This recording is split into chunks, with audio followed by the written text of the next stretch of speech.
So, welcome, Christina. Thank you so much for coming to Millennials Planning. Yes, so thank you for having me. Thank you. So, do you want to give a little introduction about yourself? And you're running for the U.S. Senate in New Jersey, and you're a Green Party candidate. Do you want to give a little more introduction of yourself? Yeah, so I'm a first generation Egyptian and I grew up in foster care. And I was emancipated at 16, and it's just been like a journey. I can't even explain it.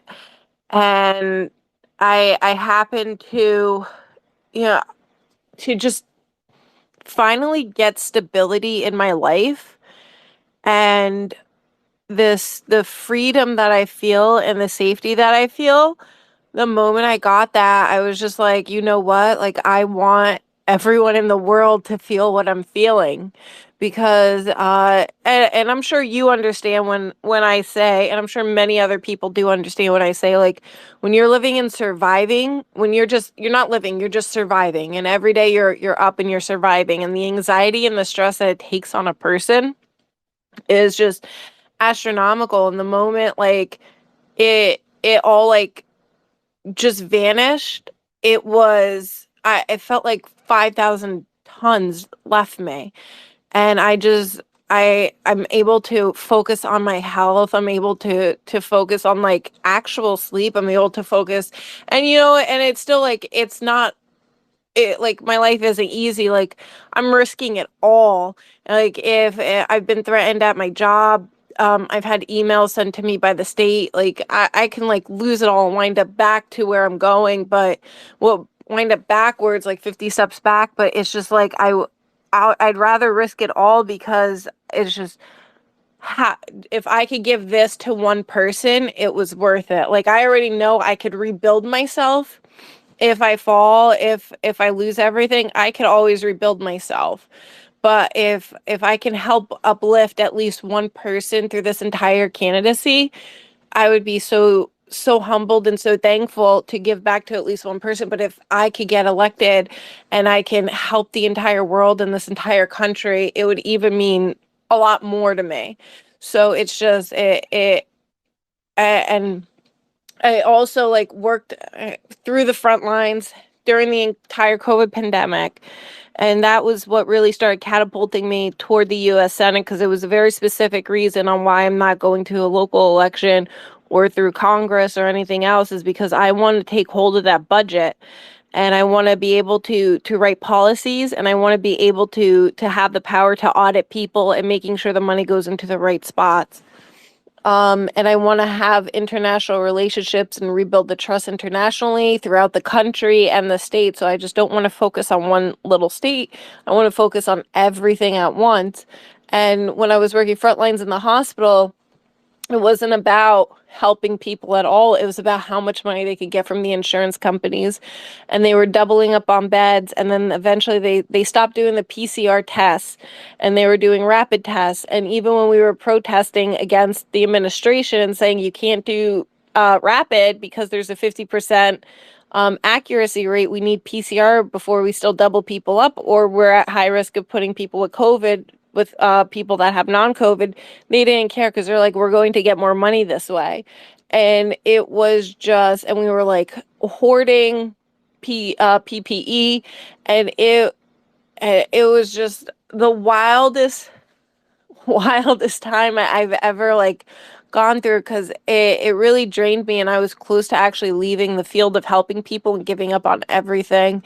And thankfully I had, like, a great support and people pushing me in the right direction. And I left the hospital because it did become too stressful and too overwhelming, because when a nurse died or a doctor died or a patient died, it was about replacing, well, first off, there was no restaffing people. But second of all, it was about replacing that bed to fill it with another body immediately, for more dollars. And it was me fighting constantly with insurance companies for, like, other treatments, because the insurance company will literally say, oh, this person's not sick enough, when it's like me and the doctor evaluating the person. We're like, this person is really, really sick. What do you mean you're saying they're not sick enough for treatment? Like, this is disgusting that you have the audacity to say we are the professionals here, and you're saying we can't treat this person. So between that, student loans, working with people that are in active use, the legal, working with legal, people who struggle with houseless, who are houseless, and how the state just goes in and like families, the wildest thing with families is like, if someone is struggling with affording rent, the state goes in and they actually will remove the kids instead of helping the families rebuild themselves. So they will leave the parents homeless and the children in foster care. And I'm just like, this is the wildest thing. And we're like in 2020, 2021, 2022. I'm like, this is still happening when we have like no one has common sense in the office. And like when you talk to people in positions of power, they don't care. No Mm. matter what you say, you could come up with the solution and you could say, if you do this, this, and this is how it's going to turn out. They're going to nod their head yes, turn around and walk away and be like, thanks for coming. And it's just the wildest thing because they don't care. And I've had too many clients, too many people come to me that I work with, and it's like there so many deaths and so much pain could be prevented if we had people in office that cared. So that's where I came from. Oh wow, that's a very interesting journey, and one that not many uh, candidates that are in office now have.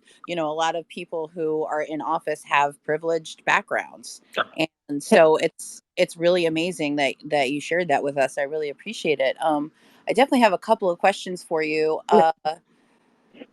Let's see. The first question is, what were you doing in the hospital? You were mainly trying to get people working with insurance, like doing administrative. So what I was doing at the hospital, I worked at a medical detox, and I have to say the tiny little team, which was this is how much the hospital did not care. No. It was just the craziest thing. So they would not test the people until after the insurance approved them. So they would come to Oh, me, a nurse, and another staff member.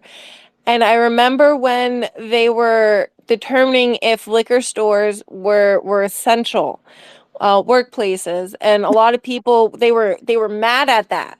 uh, And it was but if you did not work in the field of medicine or the field of addiction, you want to understand how much we prayed that they kept the liquor stores open because we were already overstaffed. If they wow, closed the liquor stores down, we did not have the capacity to handle people in alcohol withdrawal. And alcohol withdrawal, people can die from it and they have to get medical attention. I will always encourage it because people could have seizures, they could have delirium tremens, they could have hallucinations, and they can die. So if we shut the liquor stores down, there was absolutely zero chance we would have people in a line outside hospitals for emergency rooms. So wow, when they kept the liquor stores open, it was actually a sigh of relief. And it was the most morbid thing in the world at the same time because we're just like, we are literally still hurting people by keeping these liquor stores open, and the entire world is shut down. There was no treatment programs taking people in. There mhm, were AA meetings and self-help meetings. They all shut down and people stopped. Sponsors can only do things virtual. Yeah, sponsors were not meeting with people, only doing things virtually. yeah. And people the overdoses, the addiction was so out of control, and we're just like, wow, it was just the wildest thing. And so we would have people in the waiting room, and there was no such thing as 6 feet with us because, when people are coming in withdrawal trying to get into a medical detox, and these are people that could actually get the help, it was they would actually start withdrawing in front of us. So like, what are we supposed to do? Stay 6 feet away from people and let them stay on the floor or vomit or have seizures? Oh, gee. Like you have to Yeah. help these sick people. And then after we would get them admitted, then they would test them to see if they had COVID. So we didn't know what COVID was at the time, and it was, and our families, well, my boyfriend, because but my boyfriend's family, um and my boyfriend and my coworkers' families, it was just the three of us. They were terrified and kept telling us to quit every single day. They were just like, there's no way, this is so dangerous. But it's like, this is the line of work we chose in the beginning, and we were like really happy to do it because, we were just like, helping people. It was never a problem, and I just want to make this clear. It was never a problem helping the people. The problem where it killed everything was administration, Mm, and it was management and the policy set into place where they can get money. So the more people they got, the more money they got. mm-hmm. So that was my experience at the hospital. But and shout out to my tiny little team there, and I still talk to them to this day. Oh, One person moved to Florida. One person, she went back to school, and and like, here I am, and they're both so happy for me running for Senate. They're just like, if you get it, you're going to kick butt. Like, you're gonna make so many changes. and see that right there, that's a work reference. Okay, guys, that's a work reference. So absolutely stunning work reference. Oh, an yeah, another good work reference is, and I'm not someone that likes to like get a person fired, but at that hospital, there was one manager that literally put everyone's life in harm's way every single day Oh and no. abused their power. And I stood against that person by myself, and administration had a choice, and they chose to let this person go. And so I'm not Yes. shy or scared to go against powerful people, because I was just like, you can lose me, the person that knows how to fight with insurance companies, or because we're not going to work together, I'm not going to sit here and allow this person to put people's lives in harm's way. Yes. Thank you So, for that. yeah. Your leverage. I love that. Oh, yeah. No, I like fighting with administration. Can you go into a little more detail about what he was doing and why you felt the need to get him punished? Oh, her. Yeah. So she Okay. was okay. So what she would do was, she would not clean up. Mm. So we would supposed to, like, after every patient, it was supposed to be clean. She would not clean up. She refused to have two separate areas. So if people came in and they knew they had COVID, she would still make them wait in the waiting room, people who didn't have COVID. Oh no. Um, oh my God. She didn't care if, like, for example, I had this one gentleman come in, and I still talk to the this one person in the community who she says I saved his life, but I tell her she saved his life Mm, because I was so lost. So this one gentleman came in, and he was HIV positive, and he did not take his medication for over a year, and mm, his education and cognitive functioning was very limited. mhm. And the insurance company, and he was withdrawing from opiates, and he needed help, and I truly believe to this day he was still sick enough, but the insurance company said, no, I don't care. Oh, And I like, so, and the so was speaking to him because I'm just like, okay, you're sick, we have to get you into somewhere. And then he started talking to me about him being HIV and mm, him being off of medication. I'm just like, okay. And then, but it wasn't where it was okay where I was down talking, because, working again, like, I'm very privileged, and I understand not everyone has the ability to even finish high school. mhm. Um, not many have the ability to get a bachelor's degree, and somehow, by the miracle of my higher power, God, Allah, whatever you want to call him or her, I was able to get a master's degree. And this is someone who was homeless as a teenager, homeless as a young adult, and again, it was a miracle. So I'm talking to him. I'm just like, okay, what else is going on? And then he told me he had a newborn. I'm just like, oh my gosh, like, okay, you're having unprotected sex. You Mm, have a new baby. You're not on your medication for over a year. I'm just like, and then he didn't understand. I'm like, okay. And I couldn't determine what, and he said he lost over 20 pounds in the last couple months. I'm like, okay. I'm like, we're having a serious conversation. So I'm like, I can't tell you if your HIV turned into AIDS or if it's from your opiate use. But what I can tell you is I can't have you leave here until we figure out and set up a plan for you to get help. Would Yeah. you, and I was just like, would you be willing to wait until I figure this out? Because like you, at the end of the day, like you have a newborn child and a wife and they can't lose you. And so my manager at the time was pissed off, and administration was pissed off. They're like, get rid of him, just toss him out. And it was me, and that's what it was like with a lot of people. I'm like, I can't toss him out. My job is to help. So clearly, we're not helping him with the opiates, but I do need to help him get him set up for a brighter, successful future the next day. Like, at least give me the time to set him up somewhere else.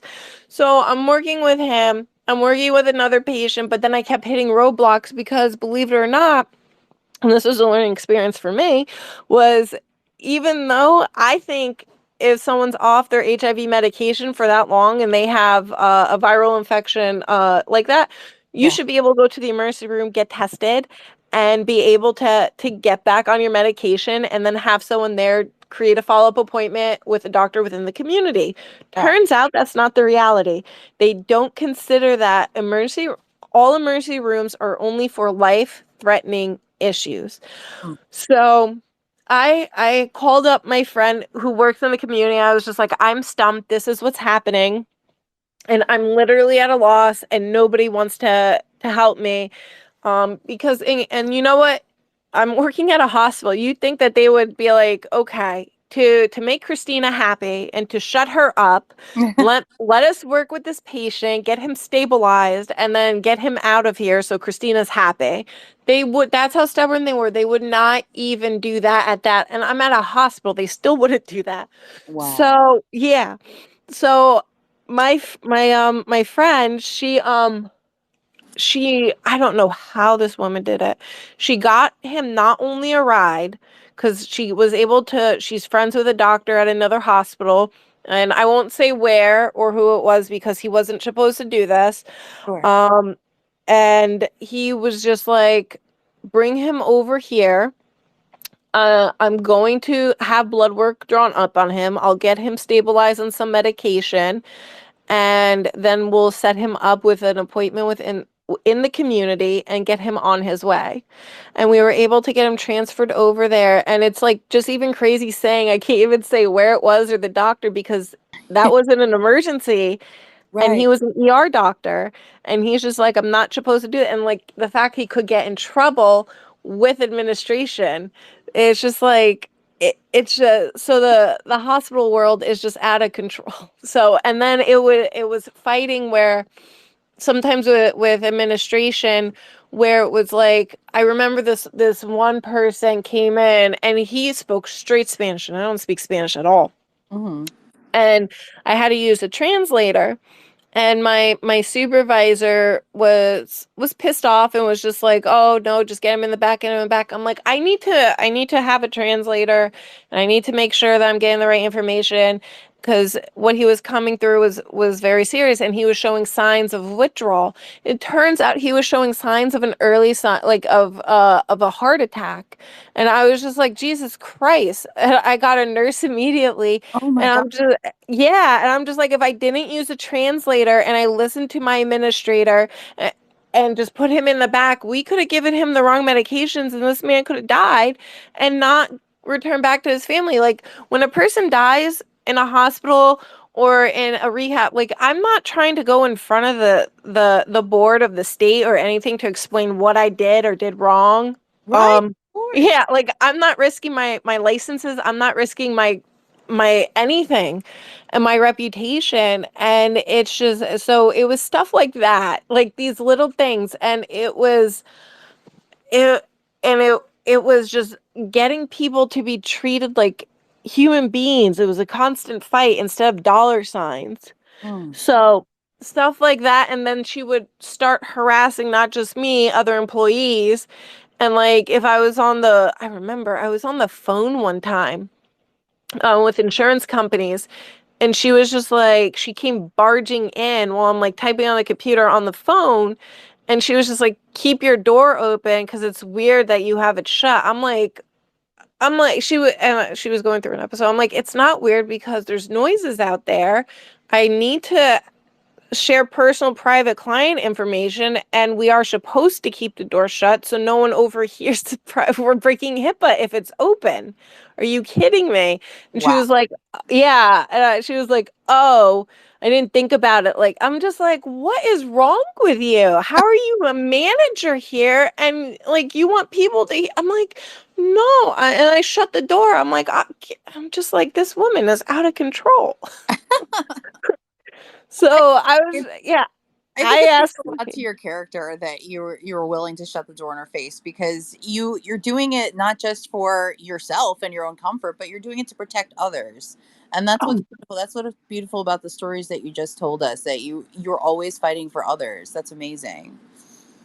oh, thank you. Yeah, because you know what? When I had one person fight for me, and having that one person fight for me when I felt like nobody cared when I was younger, it made me want to just give back and return that favor and fight for others. And I was never in the position to actually help or uplift or fight for others because I've always been like struggling and always scared of my bosses and saying or do something wrong and getting fired.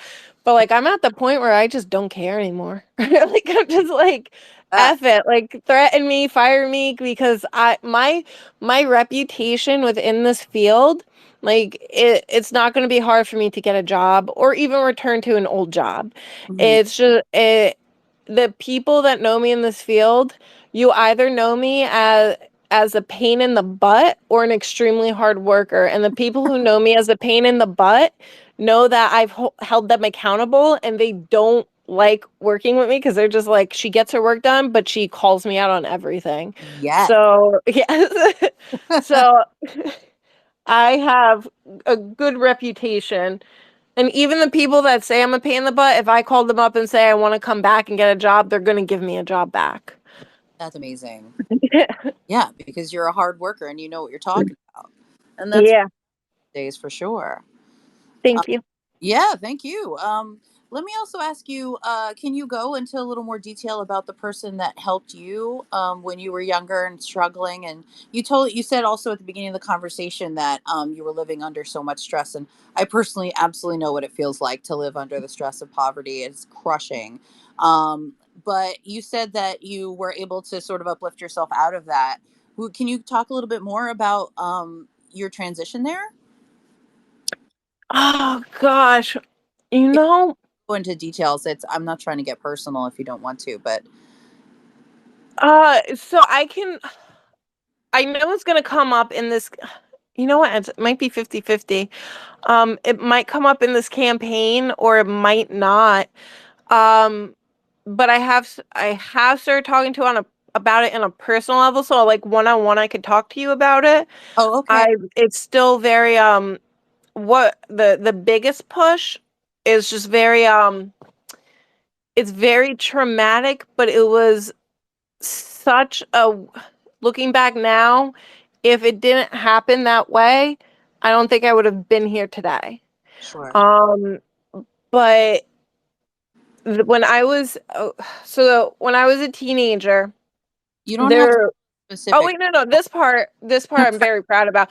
So there's this youth shelter called the Conklin Youth Shelter in Hackensack, Okay. and it was some of my best memories because the team there, they cared about every single one of the kids. They made sure we did our homework. They made sure we ate. They were there when we would have our mental breakdowns because we're just like, what's wrong with us? Our parents don't love us. We're here. Why are our parents sick? Oh, Why blah blah. But they like it was such an incredible team of people that and believe it or not, we like I'm part of the Facebook page and it didn't matter what year like anybody went in to the youth shelter. mm-hmm. It was we were all connected just because of the powerful group of women and men that work there and the love and the kindness, and we all talk to each other and we give updates within the page, and we all consider each other family. So Oh, it's just like, yeah, so it's just that was just nice. And I remember when I graduated high school, and I didn't think I was going to graduate, but I didn't realize what a bad situation I was in. And Mm, then I met with Bergen's Promise, and I told them, they were so happy I graduated, and I was just like, "Oh, I'm going to college." I went to college, and when I got admitted to college, it was past the deadline, and I wasn't going to go to college. But mm, I was convinced by the administration. I was convinced by people that were helping me at the time to go apply, and they would, work it out to see if I could get accepted. And they got me accepted, and I'm just like, "Oh my gosh, wow, I didn't think I was ever going to go to college." So when I went and I told Bergen's Promise, it was a room full of people, and they all started crying. oh, I could not understand why at that time they were crying, and now that I'm older, I'm looking back and I'm just like, it was a miracle, and I can understand it. It's like there are some people that are out there, oh look, like I did it so you can do it too, but it was I don't know if it was fate, I don't know what it was, but I understand that it was such a privilege, and mm, not everybody, if I didn't have people fighting for me in my corner, and I don't know what lined me up or why it happened to me and not everyone else, but it's like, to I understand it is a privilege to have the life that I've had and the outcomes that I've had with this life. And it was just the people that I was surrounded by. It's like it was so easy for me to go on the wrong path. And even though I spent time with people that were on the wrong path, they still pushed me to stay on the right path, because they were just like, I see something in you and we want to see you graduate college and blah blah blah. And I've actually like inspired other people to go back to school, and whether it was a trade school or whether it was going to college or stuff like that, it's nice to see other people succeeding, but it's I'm able to recognize, like, it's a very big privilege, and I want other people to experience what I experienced too. And I don't think I'm better than anybody else, and I know it's impossible to do what I did in my situation, especially in the economy. And it's like I'll never tell. It's like I'll look at someone's situation and say, "Okay, well, what can you do in this moment? Like, maybe you can't go to school, but could we help work on your resume and help get you a better job? Like, what can I do to help you, like, on a small scale?" Like, I'm not, so it's trying to figure out what I could do to help people in the moment and within their means too. Because school's a lot. I don't even know how my man, the last year, the last 2 years of my master's, because I wound up going part time, and masters are supposed to be for like 2 years, but I yeah. had to work full time and go to school. And Mm, so I had to do it part time and took 4 years. mm, And I was just like, I want to quit, but I was like, don't quit. No matter what you do, don't quit. So I had to push myself to to to follow through. But it was just like it was a wild journey. mm, And I've also been placed in a lot of danger too on that journey, because like when you don't have family, like mm, when I was underage, like I've come across like human traffickers, pimps, um uh a whole bunch of like really sick people, and it's like I always happen to escape. And they would say, I remember when I was 16, this guy was just like, "I'm starting you late, but I want you to be a stripper and we can make so much money off of you." I'm like, oh, "I don't want to do that." And he's just right. like, and he was like, "I know you don't want to do it, but you got to think about it." I'm like, if this guy grabbed me, nobody would look for me. And I knew that. And I always knew to like keep a distance, because I was just like, if I get taken, I already knew, just growing up in the system and who I am, not one person would have looked for me. Yeah. And when I see missing youths, especially like foster youths, I'm just like, they never ran. I already know they didn't run away. Oh, And I already know, like, and it breaks my heart, because I'm like, I've almost been taken, and I could just imagine what they're going through, and they're just like, nobody cares about me, and now I'm kidnapped and no one's looking for me. And it's just like it makes me just so angry because it's like I could have been one of those people where they just marked as a runaway. Yeah. And I don't know how I lucked out every time, and I'm just so thankful I did. And it's just been the wildest ride. Wow, yeah, it sounds like it for sure. And you're absolutely right. I'm an orphan also, but I was orphaned as an adult. I was Yeah. when my mother died, and then 22 when my father died. And I experienced a little bit of what you're mentioning now, as far as people trying, seeing you as vulnerable, seeing you as, you know, essentially somebody that they can snatch up or make Mhm. money off of without anybody else looking for you. And that is something we do not talk about a lot in this country. And it's really sad because, we're in a, you know, zooming out in the macro, we're in a place where we used to be an agricultural based society, a Mhm. family based society, right? You're supposed to do for your family. And now that we have transitioned over the industrial revolution to a corporation based, essentially city based existence, Mhm. the family um is still important because our society hasn't shifted to make arrangements otherwise. And it's not because, like, well, everybody needs love, everybody needs family, no matter who your family is. I created a family of random people that I collected along the way in my life. Oh, me too. That, and absolutely, you have to, and that's beautiful. um and they're just as valuable and valid, because the things that we are lacking are, safety. We're talking, food safety, housing safety, and physical safety in that Mhm. aspect as well. So I'm really glad you brought that up, and I'd actually like this to lead into my next question. um so traditionally speaking, when they sort of, when the people who decide, whoever gets Mhm. candidates in the Democratic or RNC in the big leagues, right?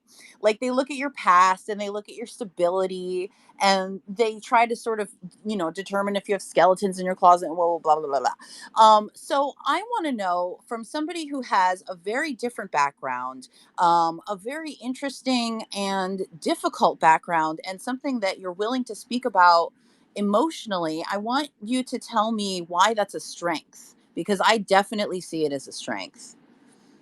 Oh, yeah. You can't knock me down, and there is absolutely nothing you could do to shame or embarrass me. And being like a millennial, Yeah. and like we already have dark humor, and we already are just like Yes. whatever with life.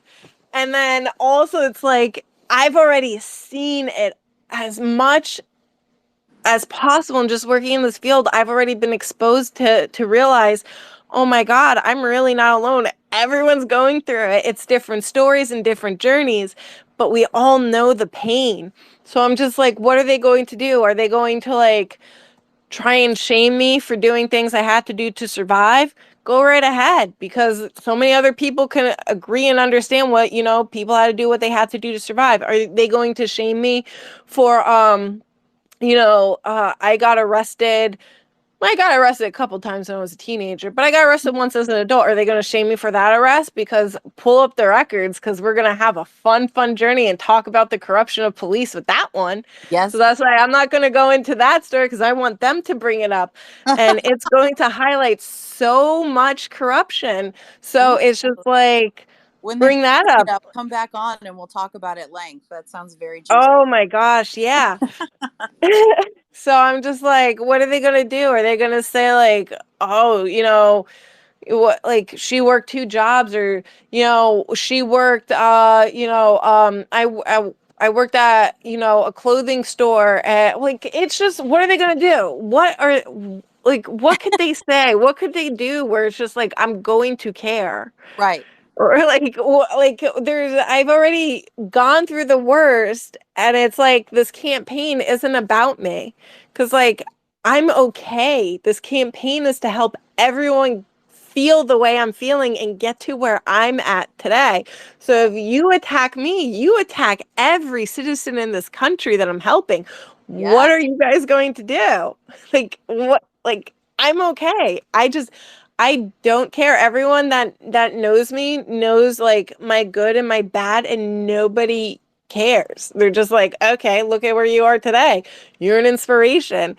And it's like not like a cocky thing to say, but it's like, you're right. No one does care, because I've met people who have done what, like that, like I've worked with people, that have actually killed other people. And I'm just like, wow, they served their time. They did what they had to do. They got therapy. And you know what? They're really good people now. Like they understood what they did was wrong. And then there are some people who killed in self-defense, and Mhm. they still feel guilty because it was self-defense and stuff like that. But they're just like, and they're making amends. And I'm like, I don't see a bad person. And it's not to minimize that a life was taken, but it's to highlight like there are people that are growing up in such violent communities that if we implemented better healthcare, better education, better after school programs, it would reduce the violence, where Yeah. people have no choice but to enter gangs, where people have no choice but to sell drugs. And when you work in a, I'm gonna quote this one gang member that I worked with. He was just like, when you're in a gang, and he's like, paranoia is real. And he was just like, it if that's your boy, but your paranoia kicks in, you're going to get him before he gets you, because it is a doggy dog world out there. Mhm. Doggy dog world. Yeah, dog eat dog world. You know what I'm trying to say. Yeah, I got it. But yeah, but Doggy I was dog just, and dog eat dog. Okay, yeah, it's yes. both. Yeah. So I was Yeah. just like, you know what? I never even like I knew about surviving and having to do what you had to do, but I didn't understand like. But the way he explained, I was like, it makes sense, because he's just like, if you're telling me to work a minimum wage job, and I have a sick mom at home, and I have a child and a baby mama, and I have bills to get paid, a minimum wage job isn't going to cut it. Not even close. So, yeah, and I'm just like, and there are a lot of people that have to deal with that, where they have to take care of their parents and Mhm. their child. And, I have this I gotta reach out to him. I had this one person and they were on, they couldn't leave their house for legal reasons, and but in their house they were surrounded by so much chaos, and it was such a level of chaos where I was just like, you know what, I like, I was even drained. I had to talk to my supervisor after that session, because I said to him, I was like, I don't even blame you for using drugs. It was just like I could not figure out a way to help this guy because of the situation he was in. I was just like, Oh, I don't even blame you. And I went to my supervisor. My supervisor was just like, I'm not even shocked you made that response. It wasn't a good response, Christina, but I don't even blame him either. Because wow. there was such a level of chaos. And it was me being, I guess, that vulnerable and honest, where I was just like, usually I could find the silver lining, but I'm stumped, and I don't blame you for doing what you do. It got him sober. He was just Oh. like, you understand my situation. I'm just like, yeah, it sucks. And that got Like, him sober. Just your sort of understanding guidance. yeah. Oh, that's amazing. And he was just like, you know what? You're the first person to understand. And I'm just like, yeah. And I'm like, I really want you to get sober, because, these are the requirements. And then in the 1 year, they said if he was sober in 1 year, they'd let him loose, and then he could go move. And Oh. then I was just like, and he was like, I'm going to stay sober. And he wound up staying sober in the midst of that chaos. And it never Wow. got better, the chaos, while he was there. But I was just so impressed that he was able to even come in. And I remember one time he came in, and he was like bleeding. He got jumped on his way in, Mhm. and he knew the people who jumped him, and he was just like, and it wasn't during session, it was like during after hours. He's just like, I'm gonna sit here, and we're gonna talk. he's just like, and I'm going to let you know when I'm calmed down so I don't go out and do something stupid and get in even more trouble. And he was like, I feel safe with you doing this. And I'm just like, okay, like, but I'm just like, well, shouldn't we call a hospital? And he was coherent. He wasn't under the influence, and it was not, bad bleeding. He was like, no, I'm okay.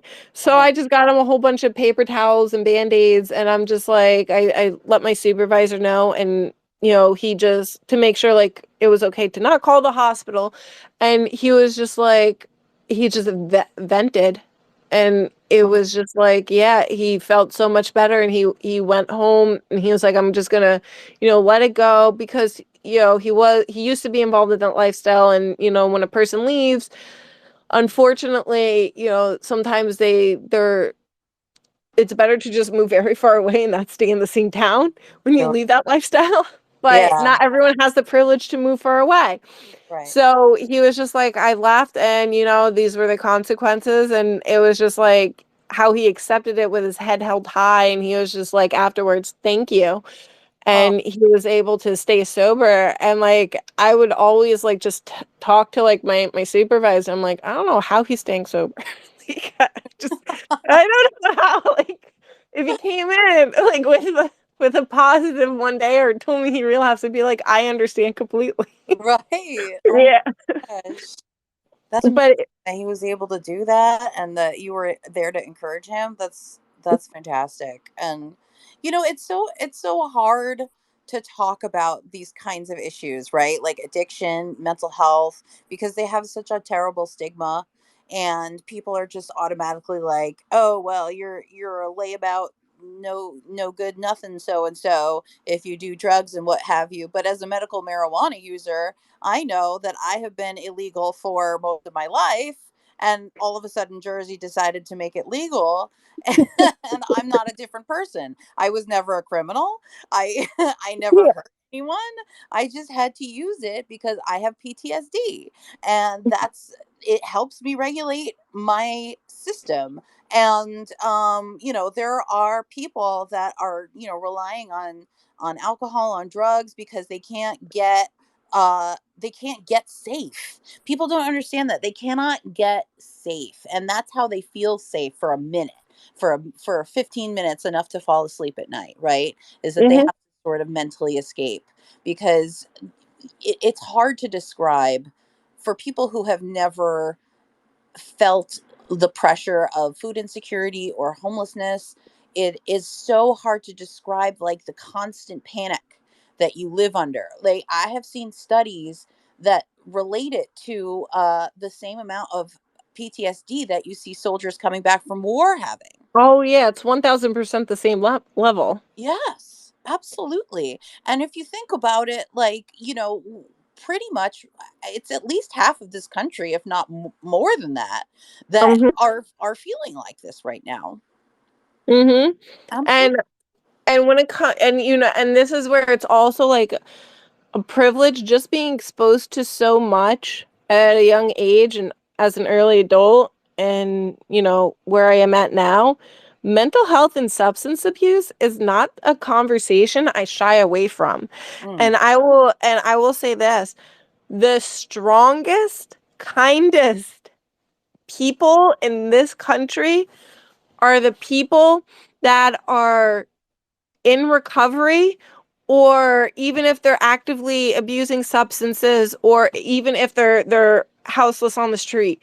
I would rather, if you gave me the choice of hanging out with or spending like a day with like rich people, or like if you're just like, oh, for five, like my favorite, $500,000 or dinner with Jay-Z or whatever, I would, yeah. If you was like dinner with Jay-Z or like hang out with these people, I'd hang out with those people, because they are so they are, the community is always teaching me a lot. Every time I think I'm exposed to something, it's just like, or I've just like, okay, I see in this way. I always have an open mind, because like it's just the strength, the resiliency, the love, the kindness, the miracles that I've seen happen on a constant basis, mm, where I'm just like I had this one client, I didn't freaking know it. So a lot of people might not know there are trials out there and it really should be covered under insurance, but CTE can be determined if a person's alive. What Um, does that mean? I'm sorry. uh, CTE is with a lot of, I forgot what the letters stand for. It is for brain injury. When people get hit in the head, like in football a lot, so you'll see a lot of like football players. That's a good example where after they're done with football or like during football, like their personalities change because of the traumatic injuries to their brain. Okay. So you get a complete, or even like if a person gets, brain damage, while they're overseas in the military, you'll see it. So what the tests usually do is, like when a person dies, they would then, take their brain out and they would slice the brain and they would be able to determine if this person had CTE. Now you're able to work and actually you can determine if the person has it while they're alive.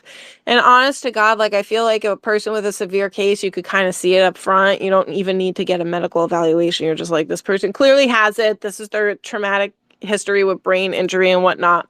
Hmm.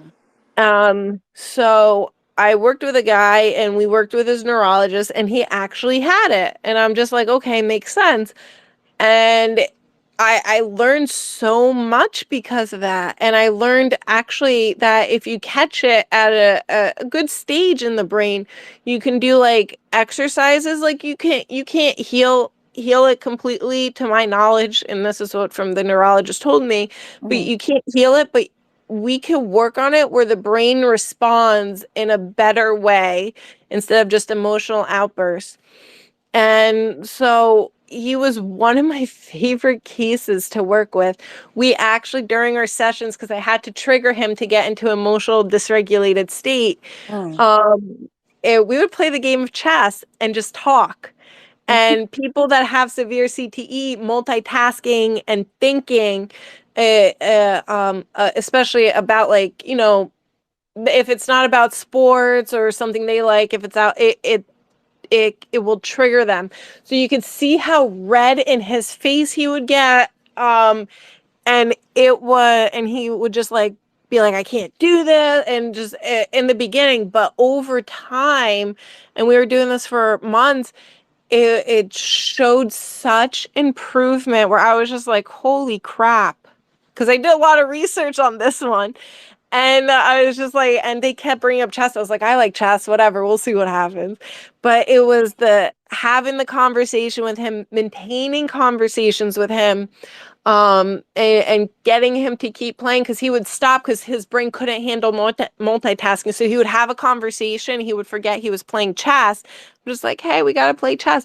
But no matter with his outbursts or anything, or whatever he said to me, I would not get emotionally dysregulated or upset myself. And I was always a safe place for my clients, especially if they had like anger issues or family issues, or if they were borderline or whatever, where, they could say whatever they would like to say to me. And I'm not someone to personalize it at all because I know it's in that moment, that's how they feel, but it's not how they truly feel about me. It's sometimes when we're starting with treatment, it's people they get uncomfortable being challenged, and I have to challenge people in order for them to grow and heal. But Sure. it's like people teach me so much because it's like I always thought my experience was enough, but it's not because there's so many different. Yep. Hello, Christina. Did I lose you? Christina. There we Yeah, go. Hey. Thank you, Chris. I appreciate it. I have no idea. See, Twitter does not like me. So let's go back to what we were talking about. Let's see if I can fish it out of my brain. I wanted to say this. I think it's an amazing skill that you are able to deal with people who are, dealing with serious mental issues, drug addiction issues and brain injuries, and they get to flip out at you and you get to look at them and be cool about it, because that is a skill that you're going to absolutely need in the Senate. Oh, yeah. And it was Right? a good skill because I remember like when I was at my worst, like it was just the fact when I was in like survivor mode. When you're in survivor mode and you're just survive, your anxiety is Yes. so high that you can't process things as, you know, quote unquote, like whatever normal is. You can't regulate your emotions normally because you're trying to figure out how you're going to survive the next day. So Right. as someone who personally experienced, you know, sometimes I'm just like, I don't even know why I'm yelling at you, or I don't know why I'm mad right now, or like, you know, I went through it. So who am I? How dare I judge another person to go through to ever if they're going through that? So like who am I if I could be that safe person? And I already know like it was the worst thing for people to say, like, you know, why are you acting like this? Are you being crazy? And you know, there are sometimes it's like when you're going through so much stress, sometimes you're like, am I really crazy? But it turns out like, you know, Yeah, I it's definitely know that actually, feeling a lot. yeah, it's like actually it was appropriate level of response for the stressors that I was engaged in Hmm. because society says no matter what happens you're supposed to be this prim and proper person all the time. Right. And in reality that is not true. Like I was speaking to somebody yesterday and he was just he was saying he was upset. He got fired from his job and he got into an argument with someone and he said you know, these people make me these people can make you hang yourself. Like he was like upset about it. Oh, But and then he and then people like intervened and they brought him to the hospital and then he asked me, he was like, I didn't mean that. And I was like, you know what? I'm like, and this is where it's like very important to have like, but the people who brought him to the hospital were not trained mental health professionals. And I'm sure. just like, it's important to have trained mental health professionals because like context is important and understanding, is this an appropriate level of response to the stressors? And then we have the questioner, did he have a plan? Did he have access or any means to actually harm himself? And it's follow-up questions before you send a person to a hospital because you don't want to overexert resources and stuff like that. Right. And the guy was sober under the influence, not under the influence at all, but it was he just made a sarcastic remark under a very stressful situation. And I'm just like, I've heard a lot of people say, you know, you can like make me like I hear professionals say you're gonna make me jump off the George Washington Bridge if you keep adding work on me.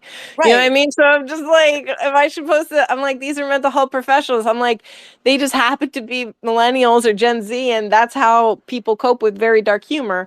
So Right. I'm just like, you know, it's it's all about context and just understanding and meeting a person where they're at. And it's like, who am I to ever judge an individual for being at a low point when it's so easy? And I look and I'm like, I could have also been on the opposite side of these chairs. I could also been on the opposite side of like, you know, legal. I could be one of the inmates. It's so easy. All it takes is one bad day.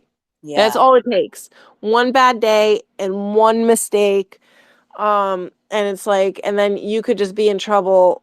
And it doesn't matter if you're a good citizen for like your entire life and you've never committed a crime. All you do is make one mistake, and if you're not rich or privileged, your mistake can cost you your entire life. So it's Right. like, who am I to judge? If I could be that safe person, I'll be that safe person. Yeah. Awesome. Yeah, you know, it's really refreshing to hear you say that because it's really like, you know, a hair's difference between somebody who can make it out of poverty and somebody who can't, right? Like Yeah. the way that you said that you got so lucky. I mean, I know for a fact because I know, well, I know you a little bit. I know for a fact that you worked hard to get where you are, but that doesn't change the fact that you were also lucky to get where you are, right? Yeah. And so Very lucky. a lot of the people who are privileged and have been, you know, brought up with privilege, because I grew up with a lot of people who have been brought up with privilege. I had some Mhm. myself. And Yeah. um you know, it's very, we, you know, people do not understand. I worked hard to get here. I don't understand, why can't you do that? They don't see that they're already halfway up the mountain, right? Like Hmm. they're already halfway up the mountain, and the people in the valley are begging for a ladder, right? Yep. Oh, yeah, that's it's refreshing for me to hear you say that, and I'm fully supportive of you as a candidate to get Oh, you in thank office you. with these very privileged windbags that are there. Oh my god, To yeah, give them some and it's help. just like even my living situation, and I am so lucky I have made a deal with my landlord, but if I had to pay the rent that the everyone else pays, I would be in my car. I Wow. would have been homeless. There's even working 2 jobs. I would have had to lose my car, which would I would have lost my job because I can't afford I could have. It's just, and then having student loan. I still haven't signed up for student loans.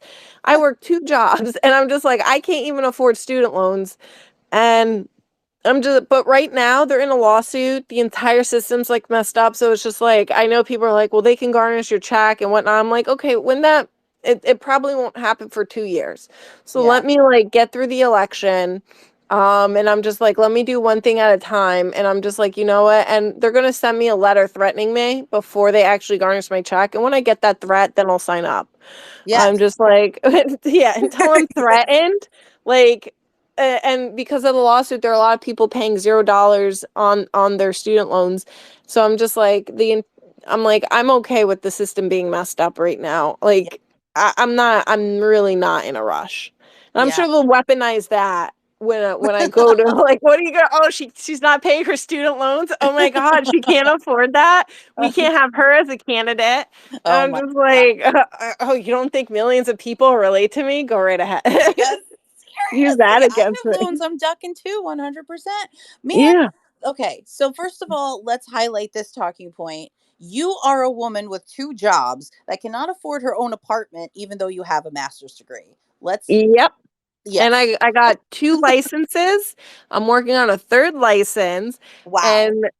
and this is supposed they're just and I'm just like, and you know what, my licenses were a blessing because the 3rd license I'm working for is what I went for my master's degree. The other 2 licenses that I got them through scholarships because someone saw something in me and they were just like, I think you'd be good if you're, if you specialize in this type of addiction. And I'm just like, sweet, like I didn't want to do it, but I had people pushing me, and that was the thing because I'm a stubborn person, but I had supervisors more stubborn than me, and they yeah, and they would not let me give a no for an answer, just let me go, and they pushed me, and they pushed me into an uncomfortable, like really far outside of my box, like my comfort zone. So I was just like, fine, I'll go, and I am so blessed to have had such stubborn people, hard-headed people in my life. It's like I'm working on these licenses, and when I get this 3rd license, and then after 2 years, I get one, I can upgrade my licenses. Then I can be a supervisor, and I can be that stubborn person to other people, and I can help them with scholarships and help them, become good therapists. And so it's like I even want to give back in that aspect too, because it's like why not? Yes. That's beautiful. That's beautiful. We have to pay it forward. You know, Yes. forward. Um, yeah, I had another question in my brain. Let me try to dig it out. Oh, I would like to let's talk a little bit about the Green Party and why we should be investing in the Green Party. Why, what, like, are you guys like a spoiler?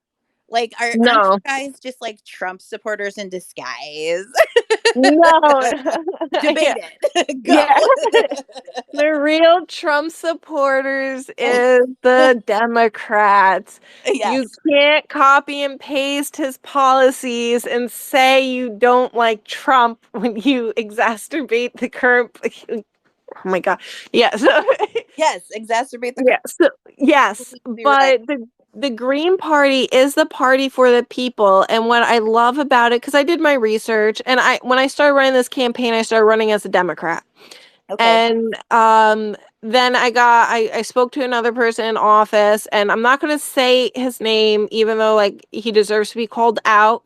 Oh, But because he works, we both worked at one point with the same with the same group of uh, kids on spectrums. Mhm. So because I know the good work he's doing with these kids on the spectrum, Mhm. I don't want anything to happen to him. Okay. But while he's in office, he is an arrogant, SOB. But outside of that, he is a good person. So he Okay. was just like, Christina, you can't just run because you want to run. You have to wait to be asked to run because it's a popularity contest. And if they like you the most, then you run and you get the position. I'm just like, I don't like that. That's not a good answer. It should be about the best candidate and should be about who has the best policies and the best solutions. And we should be working as a team, not against each other. And we shouldn't have egos like that. And he was just like, that's how it is. Like, I got asked to run and you have to wait to get asked to run. And then, in your position, then you get it. I'm like, that's literally not democracy. I'm just like, we'll agree to disagree. Yeah. And then And you know what? and That then, ensures that the people who are coming in new are trained, right? If yep, you have to wait your turn and play along and get people coffee, that means that they're training you what yep, to think and what to say. Absolutely. I'm glad you yep. rejected that. Please go on. Yes.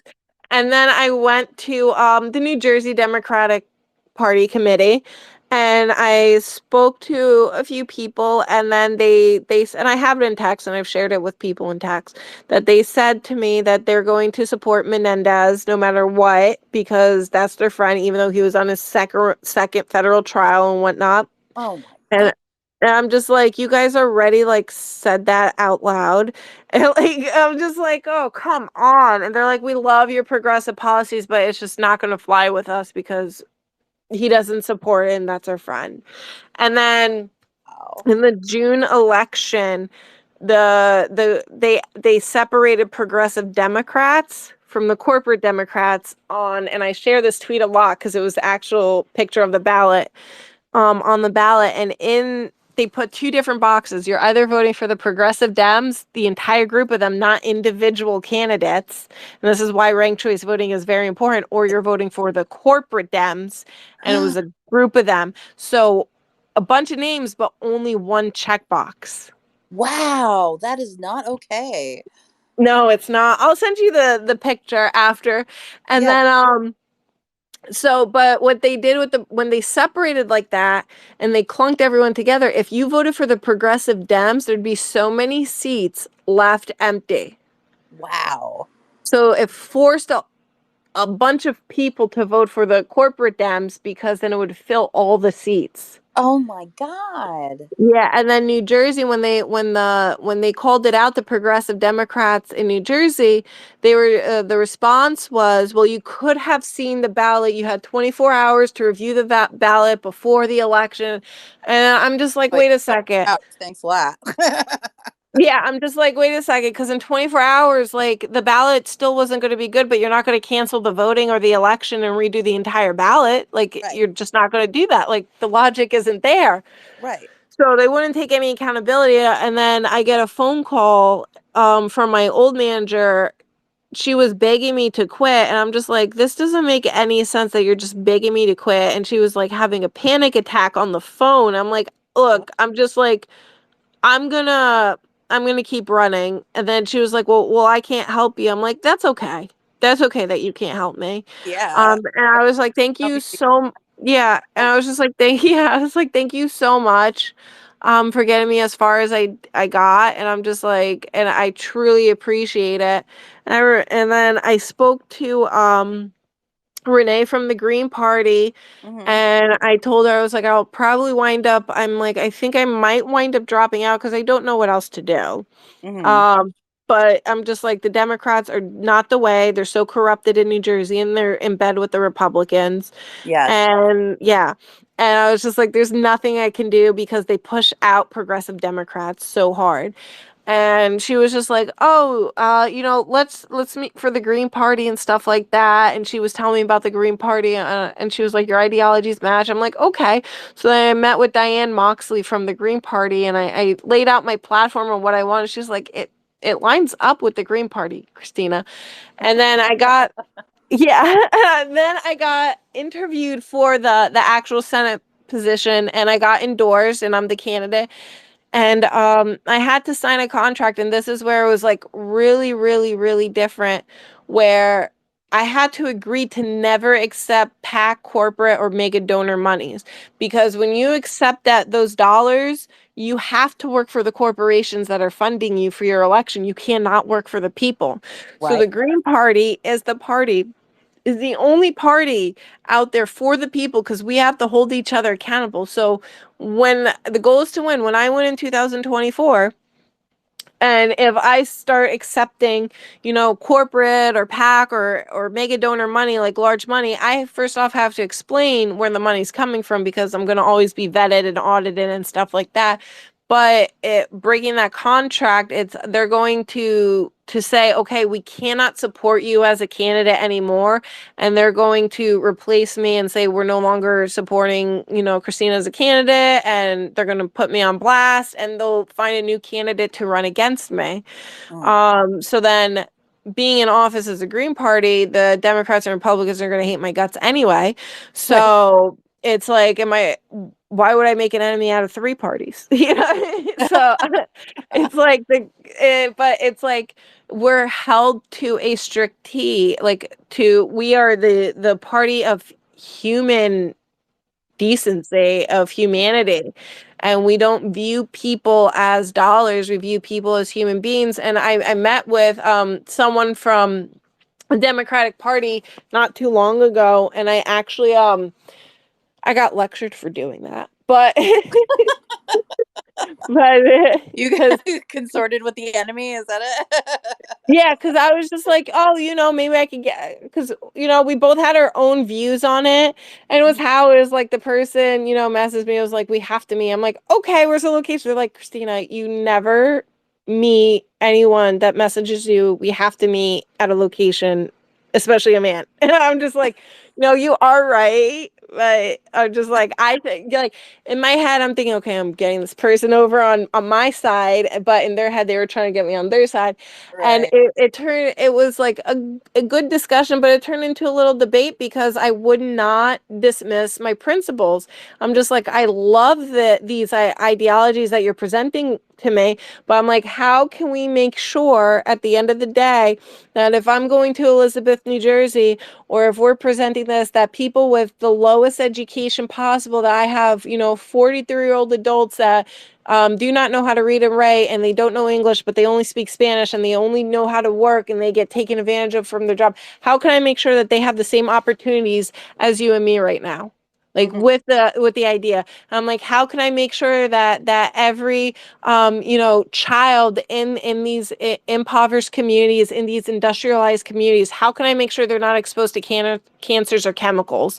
And Yeah. he couldn't answer those for me, and I'm just like, I can't get on board with this until we get, if we could come up with the solutions.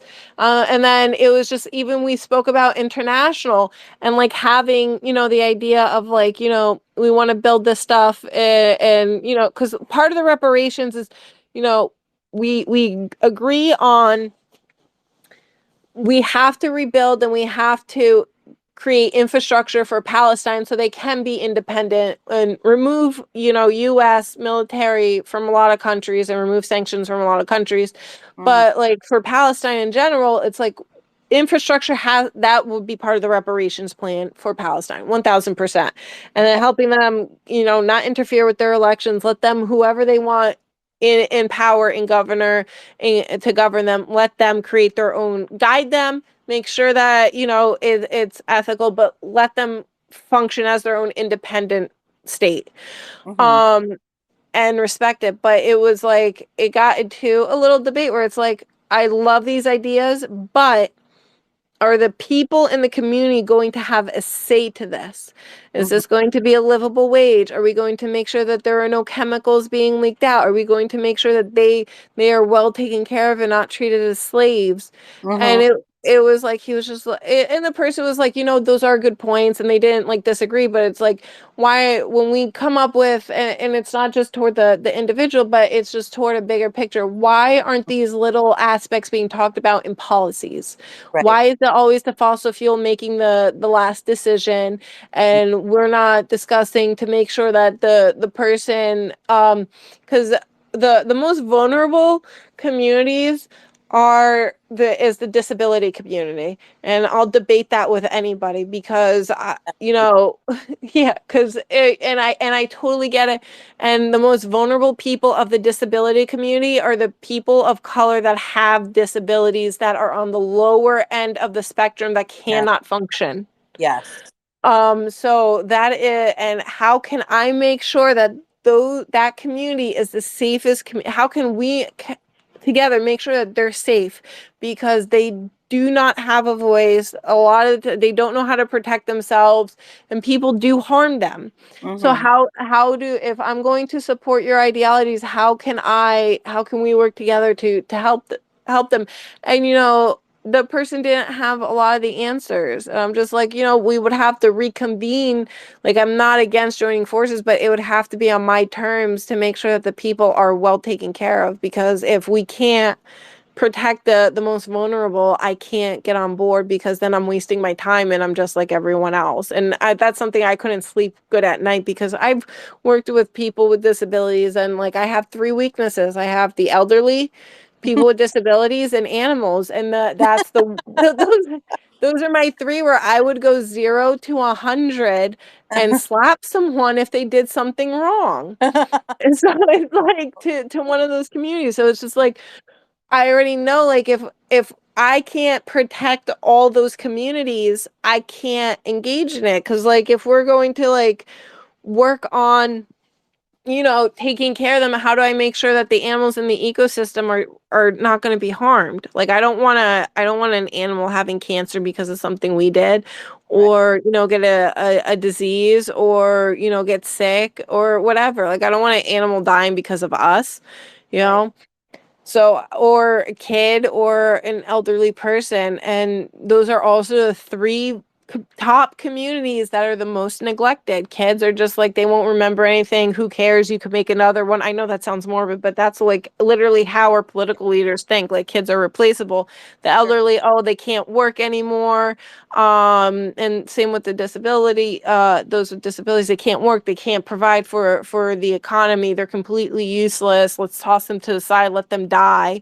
Right. And it's like animals, like, they can't do anything, they're just in the way, let them die. It's like the only people that they care about are us being able to work to make their corporations function. And if something happens, like this one gentleman, I remember his story, and it really impacted the community that I was around.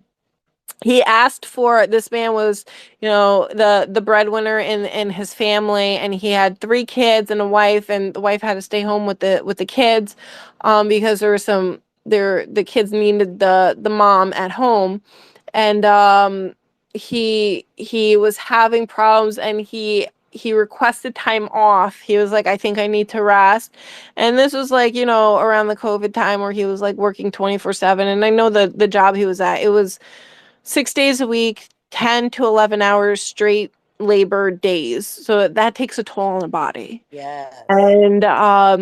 And I remember how it impacted the community, because the boss said no to his time off, and this man never missed a day, Oh. never missed anything, and he died of a heart attack a couple days later. He just wanted to go to the doctor and have time off to rest with his family, and Wow. the boss said no because of production.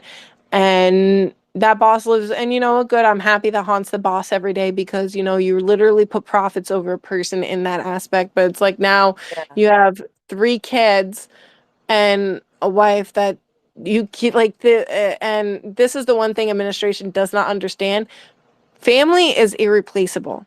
Yeah. Your kids are not, you cannot replace your kids, you cannot replace your spouse. And even looking at Gaza, it's like, to them, they're numbers, and they're just like, it's okay, it's like casualty happens. That's someone's child, that's someone's mom, that's someone's wife, husband, sibling. those people, those human beings, those personalities, those individuals, they are not replaceable. Yeah. That pain lasts forever when you lose someone, especially to the corporations, the duopoly. And it's like, and there are no programs because then now he dies, and you know what the system says? Oh, she's a bomb. She needs to be strong. She needs to work. Like, how dare she ask for the system for a handout? It's like, what else the hell is she? What is she supposed to do? Yeah.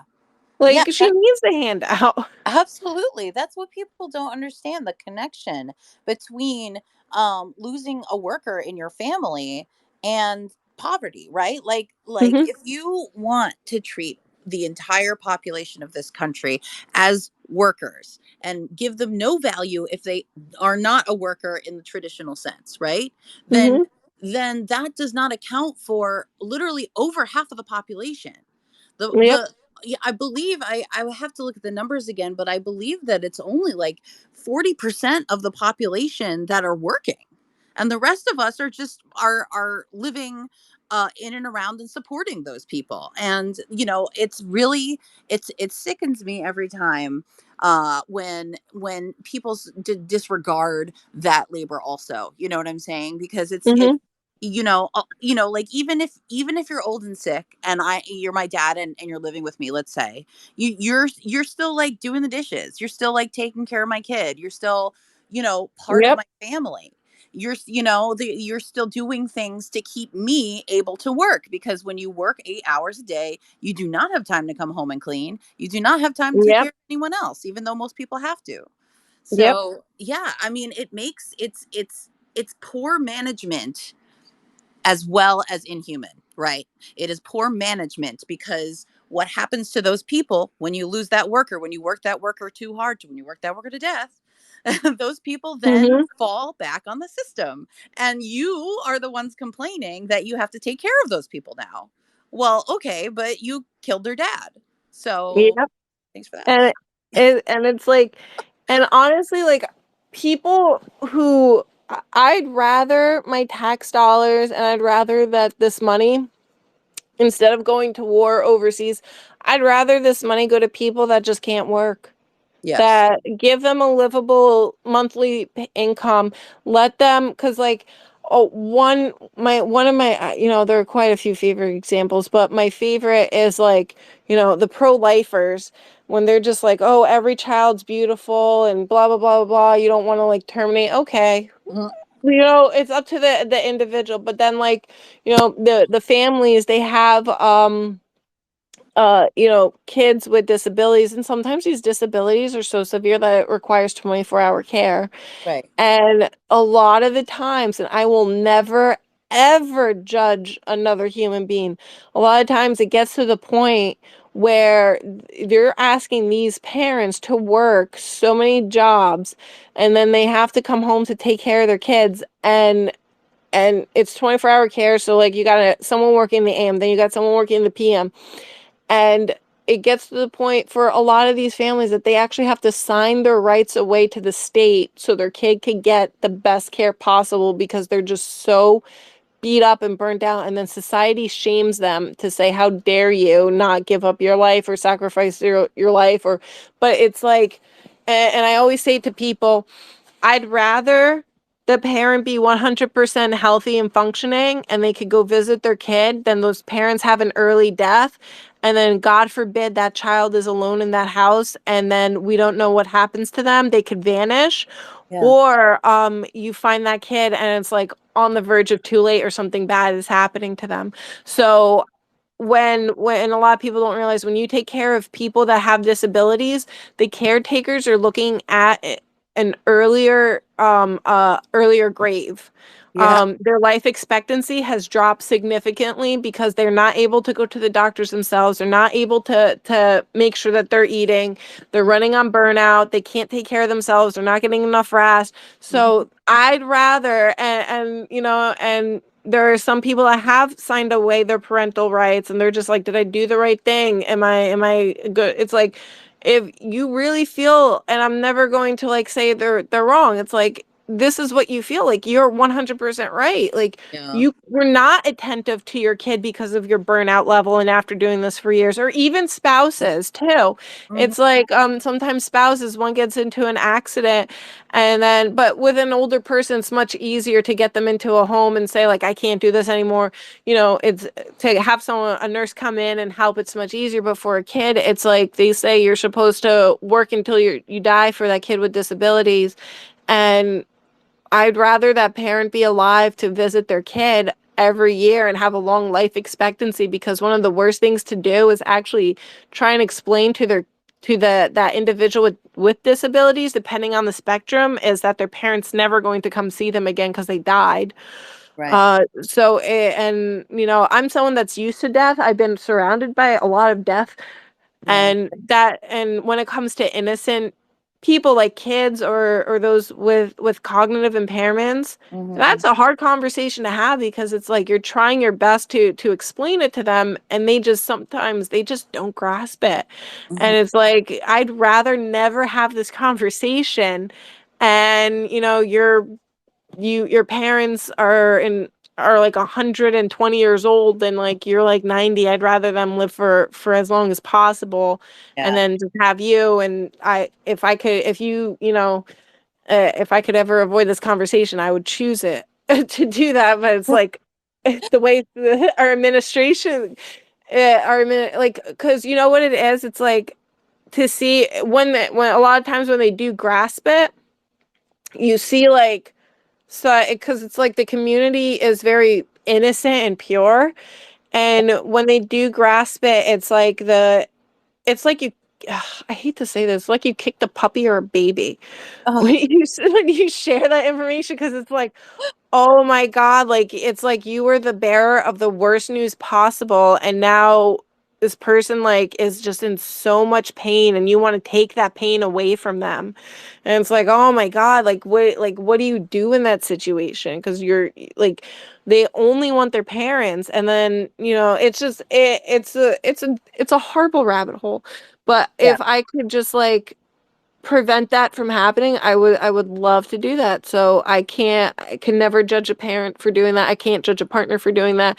And it's a very vulnerable and a huge issue, because it's like, I even, reconnected with my mom, and like, I would love for her to be close to me, and I would love for her to be living with me. Oh, And like, she has her own disabilities, but it's like, and I worry about her, and I'm her caretaker, and she lives so far from me, and I'm just like, I rather, like, it's just like, I don't even have the ability to get a house to have her in, but I do know she is surrounded by support, and I do know there are people that can contact me. So it's like, even if it's like that little bit, it's like, okay, I'm thankful for that. You know right. what I mean? So it's like, it's such Yeah. it's yeah, and nobody cares. And I'm gonna encourage you and other people to watch a documentary. It's called The Hmm. Best Kept Secret, and it's from Newark, New Jersey. And Okay. you're going to see how much Menendez, because he's in the documentary a little bit, how much he just does not care about the people on the spectrum. You're going to see Okay. it. No. And yeah, Yeah. and it's like, oh gosh. And it's the most wonderful population to work with too. And you just love to be able to give more. But again, our funding's also limited, because we don't know where the rest of the money goes. Yeah. Well, it goes to Israel, unfortunately, I think, Yeah. and Ukraine and the border wall. Yep. Yeah. So, do you want to? You brought up Palestine a couple times, and you've been very vocal in our pro-Palestine spaces. So, do you want to make a statement on that and talk about what's going on over there for a minute? Okay. I condemn the United States, and I condemn Israel for creating October 7th. It would not have happened if they did not engage in an illegal occupation, and they need to stop being cowards and take accountability. And I will literally fight. These hands are rated E for everyone, and I am not scared. Okay? So let's go. Like, I condemn them. They're the fault that happened, and you cannot blame. And it's just like, when I work with the most violent abusers, you cannot ever blame the victim when they decide to get up and stand up for themselves. You Yeah. cannot act like a victim when a person is pushed in a fucking corner and they do whatever they have to do to protect themselves and their child. And where did all those Palestinian uh, victims go throughout the years that they were kidnapped? Where are those hostages? Why are we not investigating Israel? Yes. Why? Like, where did those kids go? Yes.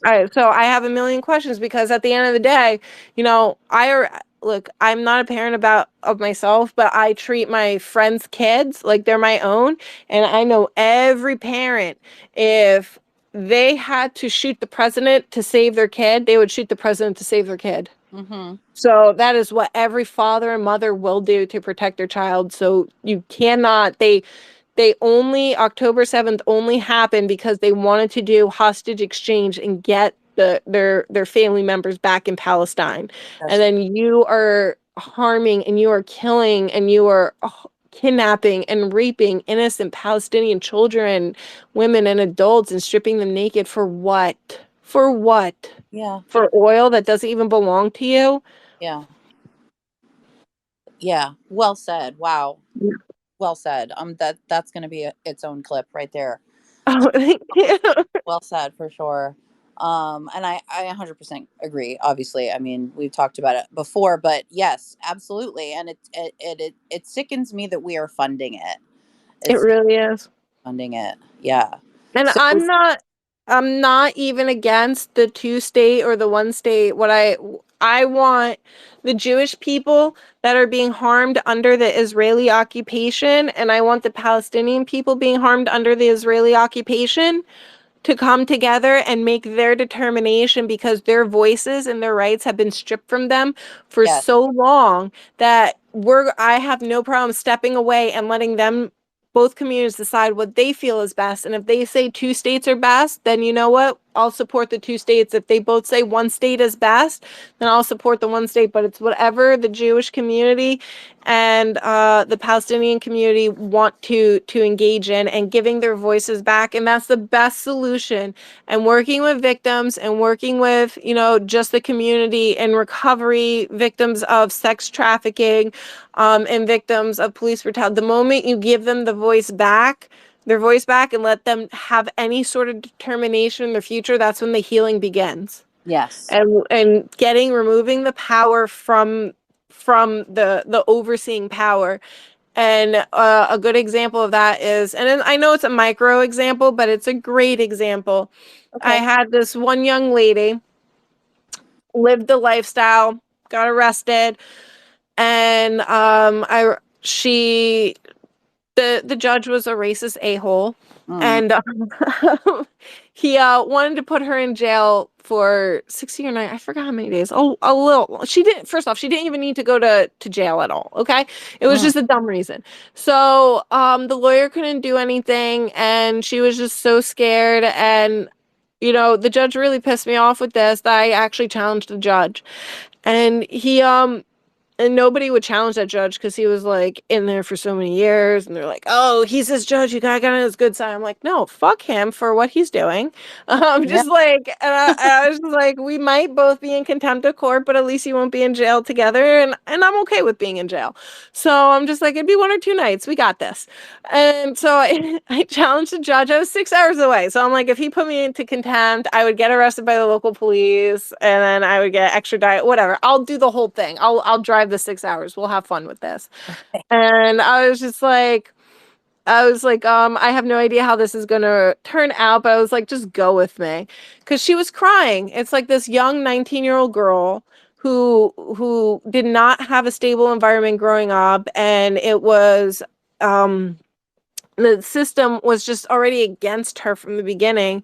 And the judge was very blatantly clear with his racism and saying, "We don't have your kind come in here." And I'm just like, Jesus Christ, like, we're all comfortable with this? Like, ew, like you like literally said the quiet part out loud. Like, this is the kind of environment that we like, we function. Okay, all right. So if we have our inner thoughts come out, I could play that game too.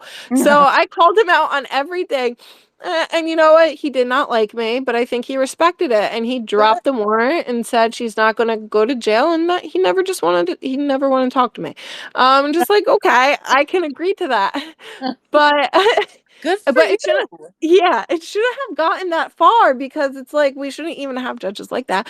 But Yeah. it was and after that moment, she felt such freedom and such relief. And I was just like, look, I was just like, you can do what you want. Like, you're under my care and I'm not going to say no. And, she had a boyfriend that wasn't good. And here I am. I'm just like, she was like, you're going to tell me to leave him. And I'm like, I'm not going to tell you to do anything. I know for a fact when it comes, like, as a woman myself, you can never tell another woman to leave it. We on our own need to tell ourselves when we're ready to leave that guy. Oh, yeah, 100. You can't tell a woman, Yeah, yeah. don't tell a woman what to do, you'll regret Yeah, it. I'm just like, so who am I to tell you to leave this guy? Like, look, we've all been there, we've all done that. When you're ready, you'll leave. If you're not gonna leave, you won't leave. Like, I'm just gonna sit here and support you. And then, but giving her that choice and not telling her what to do, she was working on her way. She was like, oh, I want to leave him. He's not good for me. I'm like, if that's what you want, you know what? I support it. How can I help guide you out there? And she went to college. I helped her register for college too. Oh, And I wow. was just like, all it took was just like, it's so simple. Just give them their voice back, give people the power back over their own choices, and everything's going to work out.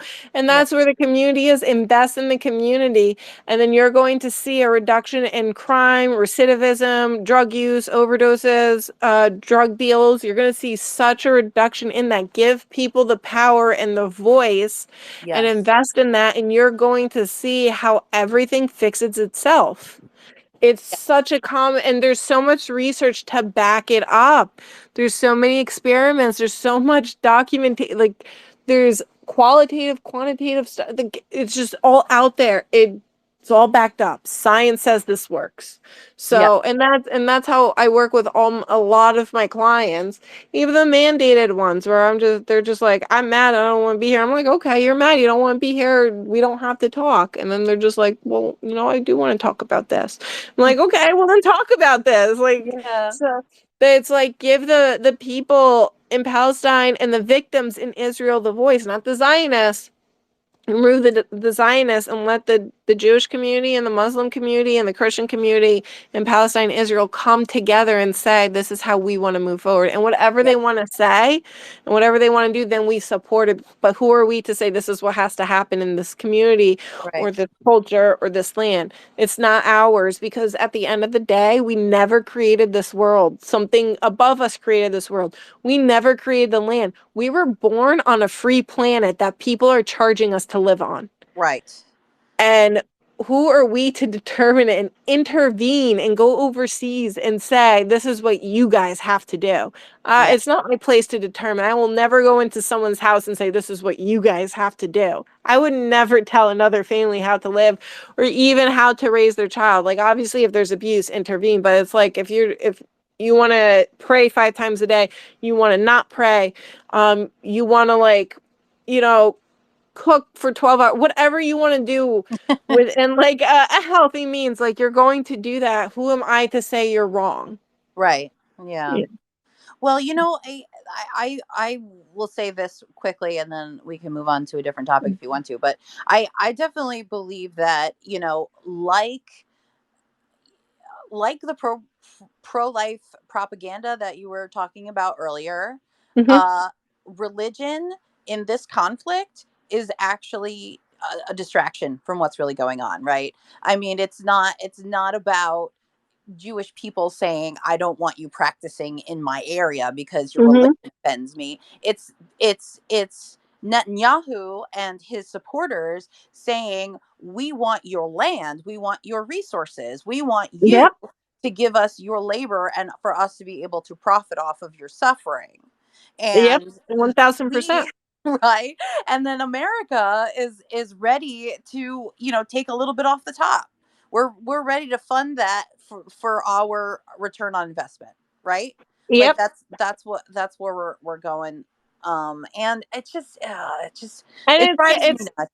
And it's even worse than that because what they're doing, and I'll say this, and I know people are like, oh, you can't say that. It's exactly what Hitler did. You Yeah. are segregating the Jewish people and you are using them as scapegoats for your perverted gains at the end of the day. And you Yes. want the entire world to attack Jewish people and say it is their fault. And I've even in the communities, they're just like, oh, the Jewish people. I've had to explain, no, it's not, it's Zionists. It is literally, they are not Jewish people. They are Yes. not. They harm the Jewish people. The way I'm like, if you were looking at Israel, and I believe the rabbis, and I've even watched the videos of them beating Jewish children and a religious leader, a rabbi. Now, whether you agree Yes. with the religion or not, the fact that you beat a religious leader in public like that for coloring with kids a Palestinian flag, that is disgusting. You Yes. never put your hands on a religious leader. I, Absolutely. I'm And just just to like, clarify for the audience, the hopefully eventual audience, this is a video. I think that what you're referring to is a video of um, a Jewish village in Israel yep, that were Hasidic, and they were supporting Palestine. They had like a Palestine flag, or they said "Free Palestine" somewhere, something like that, on a house. And so the IDF went in and indeterminately started punching people, and just using brute force for absolutely no reason. yep, There was literally no riot. There was literally no protest. They just walked into a town and started punching people. yep. Yeah. So No, 100%. 100%. and Yeah. and that community, if they're just like, oh, anti-Semitic, I need to protect that community from such violent people. I need to protect Palestinians from such violent people. I need to protect, Americans and residents in this country from such violent people. And I'm just like what is it are we doing? Because the world sees through it. Like Yes. nobody, you can't sit there. Anyone with a freaking brain can see through it because it's like the Jewish people are marching with us. I'm Yep. like, and you're also harming Jewish people. Like you can't say, oh, you're anti-Semitic while you're beating a Jewish person and that say that's not anti-Semitic. Like what? Right. Like, I'm just like, what did it? And I'm just like, what? Like, and I'm just like, wait, maybe we have two different definitions of what anti-Semitic is. I'm just like, because clearly, like, beating Jewish people isn't anti-Semitic, and then even saying like their military person on camera saying we're going to drive the Jewish people, any person that supports, into Gaza, into the war zone, and drop them. You're saying you're going to kill Jewish people in a war zone? Okay, that's not anti-Semitic. And then you're saying anyone in Israel that is protesting, and they passed it. Last time I read it, it's shoot on sight. So it doesn't matter if it's a child protesting with a Palestinian flag or Yeah. if it's a rabbi. You're going to shoot a kid and a rabbi? Oh, okay. That's not anti-Semitic. Okay. Like what is your definition? Like what like please break it down to me because I'm so confused. Yes, and it's the people who are saying that are repeating propaganda because Yep. it's simply not true for many reasons. One of the reasons is that Palestinians are technically also a Semitic people. Yep. And we are genetically brothers and sisters. So we're doing Yep. this to our own family. And I think that's horrific. It And I really say is. we because I am half Jewish and I did grow up in the Jewish community here in America. And I do know a lot of people that support Israel. And we've been having some pretty nasty fights about it recently. But yeah, I mean, it is.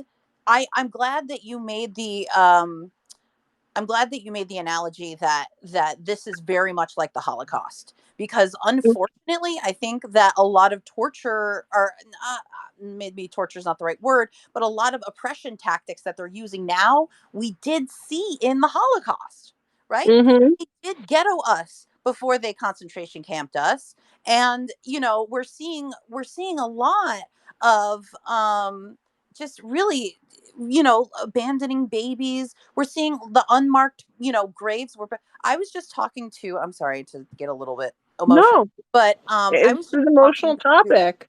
ugh, isn't it? Because we're um all impacted by it. And it's like yes. they really think the world's going to attack Jewish people so they can defend their land. And we're not repeating Hitler. We're not doing that. We're not going to have a third or fourth or fifth. We're not doing that. It's not happening. And what they don't understand, and they're not looking at the history of the United States. United we stand, and we have taken down so much oppression. And if they think that they could come into this country and make uh, all these citizens fight each other and say blame the Jewish people, they got another thing coming to them, and they're already seeing it. We will Yeah. rip people right out of office by voting them out. You really think Yes. like that we're going to repeat history the way you guys are repeating history? That will never happen. And Yes. I can tell you right now, rednecks will put down their racism and their hate to take down the government with us. So if Hmm. you think you're going to have because I've been around rednecks, they hate the government more than anyone. Yep. They're just like, I will fight with these people and I will love them and we will destroy the government together. Like, Yeah. you really think that we're going to sit there? Like, we've always prevailed because that is the beauty of this country. We are a melting pot. We are the only country in the entire world where we have every single nationality Yeah. and every religion. We will not let any supremacists come in and destroy that from this country. And they have another thing coming if they Right. think they can do that. Absolutely. Absolutely. And we're seeing a lot of neo-Nazis in this movement now. Yeah. We're seeing a lot of neo Nazis on both sides of the movement, which is actually kind of frightening because some neo Nazis are looking at Israel and going, hey, great idea. Let's murder more brown people. And then some neo Nazis are going, hey, great idea. Let's all blame the Jews. Yep. Right. So, this question of anti Semitism in the public zeitgeist right now is such a confused issue because you have literally every party yelling it at each other. And Yep. it's just don't look at it in that framework. I would recommend my listeners do not look at it in the framework of anti-Semitism because it is not, absolutely not about that. And the people who are using the words anti-Semitism are trying to manipulate you Yep. into believing what they believe. So yeah, it's oy, oy, oy, oy. So well, there was one more thing I wanted to say about that. What was it? It was oh yeah. Oh no no no. I'm sorry. What I was going to add is that the graves. The I was talking to Khalil, who is a journalist in Gaza right now. Mhm. I think you heard him on one of our spaces Yeah. previously, and I just spoke with him today actually, and he said there's a part of Gaza that is blocked off by the IDF because if you go in there, everybody knows that you'll just be shot dead in the street. Okay, so that's a mobility issue also. Like let's also remember that people are trying to escape to safety and that they can't go through certain areas because of the IDF literally shooting people. So he's telling Mhm. me that there is a mass grave of bodies just on the ground that nobody can come and take and bury because they are afraid of being shot. And That's so heartbreaking. that kind of stuff is I'm literally remembering images of of Jews in mass graves from the Holocaust that I grew up with Mhm. in school, that I was educated very well on Holocaust history. And a lot of this is ringing bells. A lot of Mhm. it is ringing bells. And it's very, very, very nauseating for me to see Israel doing this. And it's been going on forever. And it's been going on since Israel's beginning. And it's like a lot of us are sort of waking up to that reality, unfortunately, now. Yeah. But hope that something will come. And for the listeners, and I just want them to know, from the river to the sea is not about exterminating Jewish people at all. And I am the first person, if anyone were to have tried anything to any Jewish person ever, I would be the first person to like slap someone in the face. Yeah. So it's like no one's Yes. trying to exterminate them. The goal is to live in peace and What Netanyahu doesn't realize, like, first off, you're on camera saying, "Oh, Hitler wasn't such a bad guy," and I'm just like, okay, we got a Hitler apologist and a worshiper, as the prime minister, That's like, bold. That's bold. If you're the prime minister of Israel saying Hitler's not that bad, that oh is my God, bold. you got to Google that video. It's the wildest thing. He went on and he was like, Hitler's not a bad guy. He didn't really want to kill the Jews. And Oh I'm my just like, and I was just like, wait a second. And then god.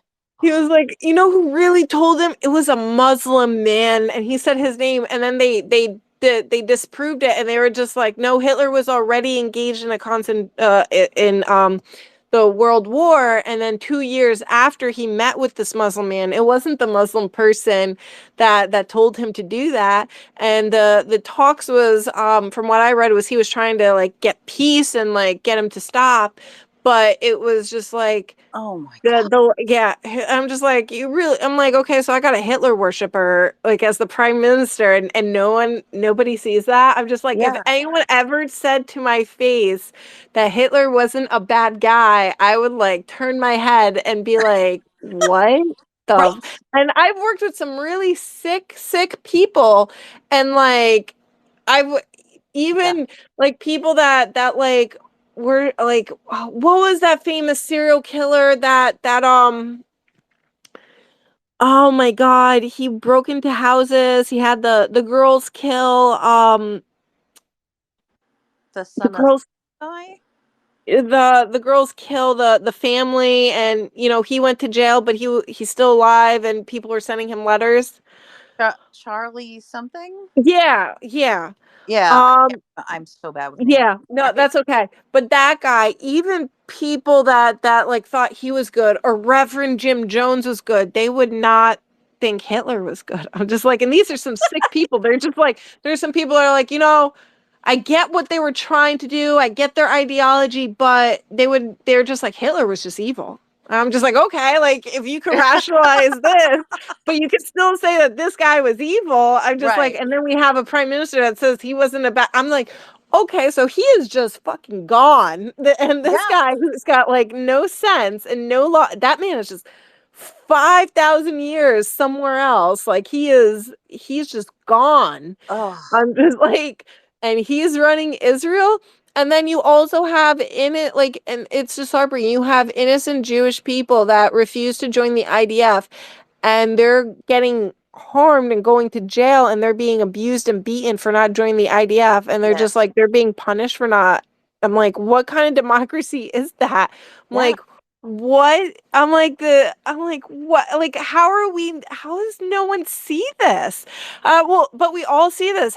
And it goes to show, it's like, even with Elizabeth Warren and Bernie Sanders, Mm. it shows what money can do to a person, and Mhm. how they, and no matter how progressive they were, how much they preached they wanted to help, you literally sold your soul to the devil Yeah. by accepting all this money, and you're saying, I am okay with the deaths of all these people, because if you're not, like, first off, why do you need so much money? Second off, Yeah.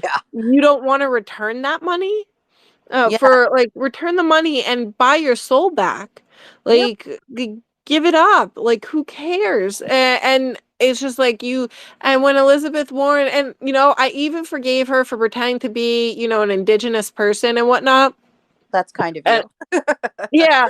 And I was just like, maybe, and I tried to give her the benefit of the doubt and everything. I'm like, maybe, because like I've heard with other families, they're like, they would give them the false heritage and stuff like that.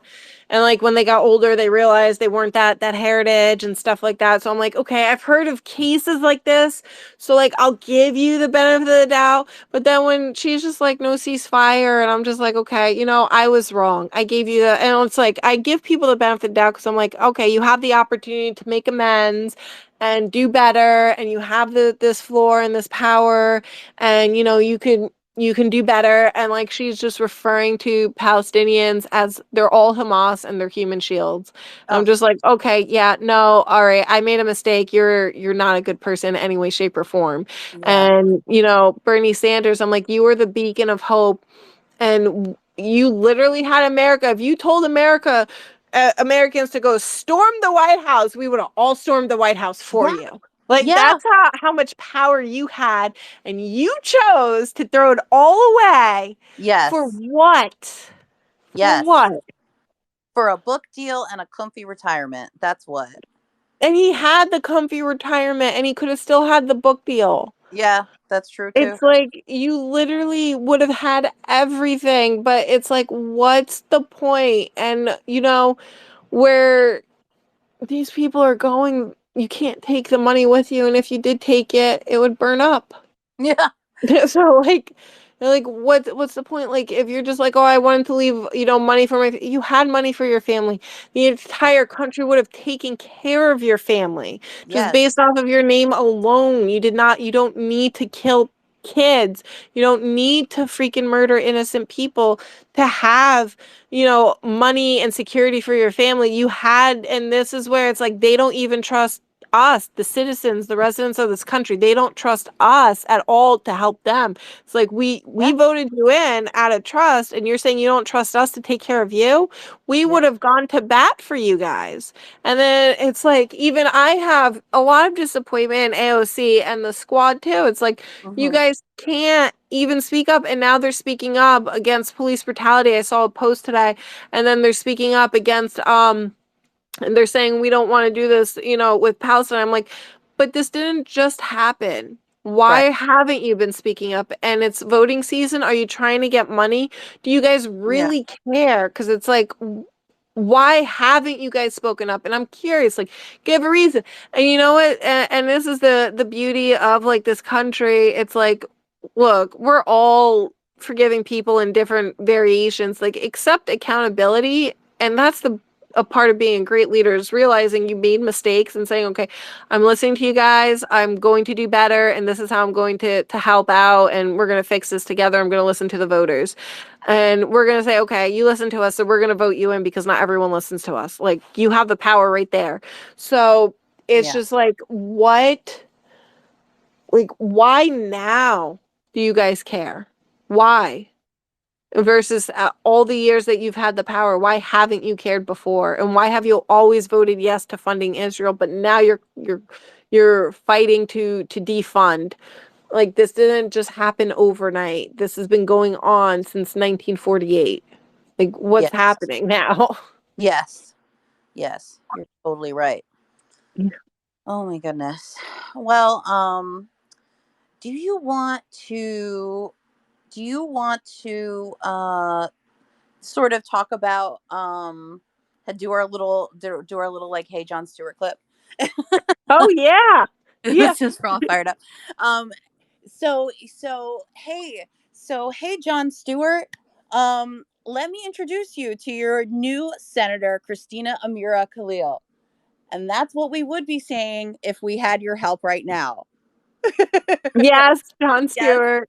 absolutely. And You. it, as somebody who's 100% grassroots, and I'm going against a corporate machine, and you have the same values and beliefs as all of us, and your platform can really help the Green Party and really help my candidacy because I have the passion and honesty and integrity, and I just need an endorsement and maybe like some connections because I have been blackballed from media, and I have 10 people going against me, and they just keep adding people to try and siphon signatures so I don't get on the ballot in 2024. Mm, And having someone with a platform like that who actually cares about animals, because I'm the only candidate in this entire country with animals on the platform too. yes, you. Um, yes. I need it would be a privilege and an honor to just have someone like you in the corner, and you already have shown that you care, and you're the only person with power in New Jersey that actually does care about the most vulnerable. Absolutely. Absolutely. Well said. And I and John Stewart, if you ever actually hear this, like please give it up with the Democratic Party. Okay. Yes. I see you out there trying to talk to people, trying to make them, do the things that progressives are asking, and I see you fighting. I see you fighting, and it's beautiful. But they're all not going to listen. And I hope that at this point in your career, you have been around for so long, and I'm personally so influenced by you. I hope that you are beginning to realize that now, and that it's the everyday people that are going to make these realities come true. So, I Yes. want to add that as well. Yes. Yeah. Okay. Well, we've been going for a couple hours. Is there anything else specific that you wanted to talk about? Um, guys, if anyone can like donate even like $5, please, please, please. Just we're working on fundraising. Like, I'm just begging, like, please donate $5. Something, anything. Encourage other people to donate, please. Because we are just working on fundraising right now. And I'm not expecting like to even make like 100,000 or even $50,000, but I do need I am expecting to get a couple thousand because I need to be able to go to all the counties in New Jersey and introduce myself and share information to everyone throughout New Jersey because it's the only way to get people to vote green. And I want to be able to just, share my platform and really encourage people in it. And I'm not trying to get people to switch parties because, it should be based on the candidate, not the party. Mm-hmm. And, you can be whatever party you want, and you can still vote for me. So, Yeah, you but don't have to wear like a green forever hat or something to yes. vote for Christina. You can vote for her because she's amazing. Yes, thank you. Thank you. Absolutely. And I remember the election cycle before last. They were running candidates. It was like a midterm election cycle, and Democrats were running candidates um, that were just being funded and funded and funded. And then they were being beaten out by progressive opposition. They were being beaten out by people who had so much less money.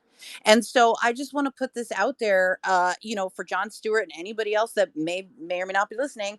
Please, it's not going to take $100,000. No, It's it's not going to not. take that because the people are already with Christina. They're already with you, and we already want these policies. It's just that you're not going to be able to get your foot in the door without a little bit of help. That shoe point. Yeah.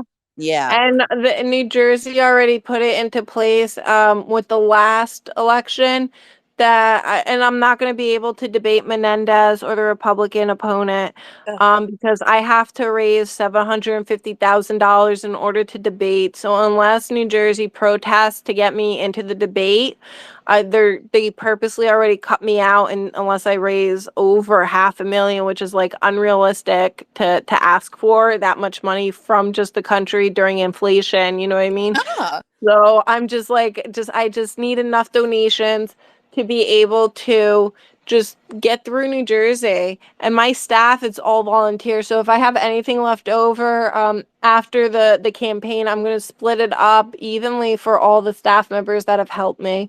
So just money to give them just to say thank you would also be great.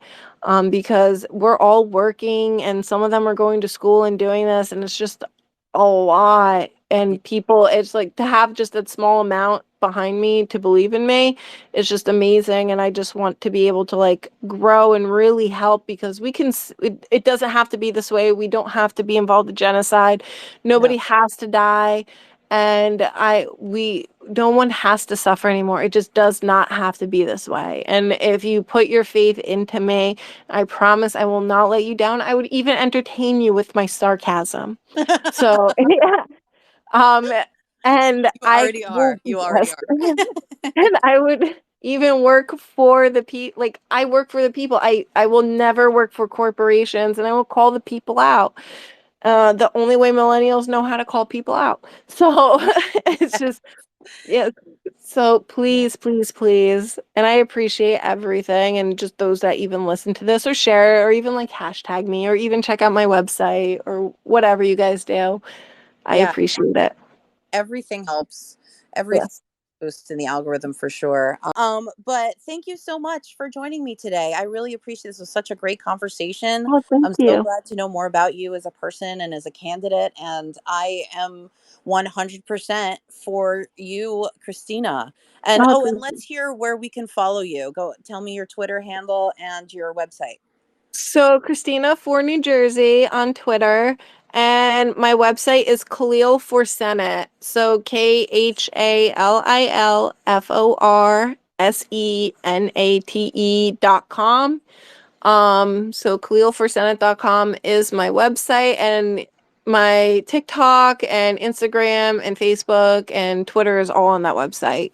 So feel free to reach out, shoot an email, ask a question, anything. This episode of Millennial Splaining was recorded on November 16th, 2023. As always, like and subscribe, and thank you so much for listening.